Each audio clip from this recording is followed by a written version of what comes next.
Hey, it's Kenny from Broad Street. Let's talk about ways to get that advertiser to finally say yes. So we're going to talk about 3 deal sweeteners.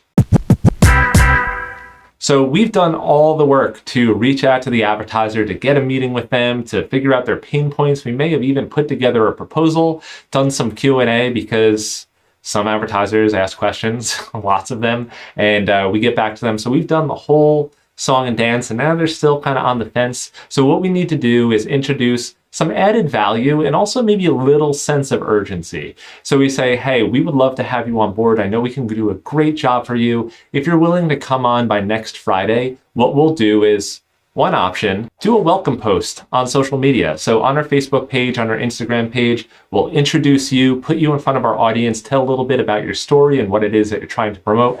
Really low effort for us and high impact for them. So we want to create win-wins, and a win for us is low effort and we get a new advertiser on board, and a win for them is some added value that they wouldn't have gotten otherwise. Another thing we can do is give them a newsletter placement or a newsletter call out. A lot of advertisers love to be in the newsletter. So getting them in that newsletter, sending out an e-blast, or it could be a dedicated e-blast where it's a welcome to this advertiser. That might be a little too much if you have a pretty consistent newsletter schedule, maybe 5 days a week already. But if you can put them in a good position in your newsletter, whether it's just some text and an image and a welcome, or whether it's a traditional banner ad that's running in your newsletter, a lot of advertisers love to be in that newsletter placement, and that can be part of your deal.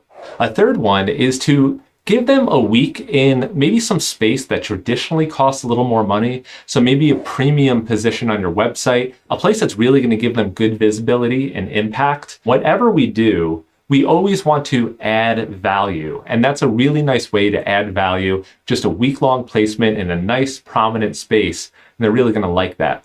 Something we typically want to stay away from is discounting, right? So it's kind of easy, maybe you could say a little bit lazy, to say, hey, we'll give you 20% off if you come on. That sort of devalues what it is that you offer. So always focus on adding value. And those little deal sweeteners will go a long way in terms of getting those advertisers on board now instead of later.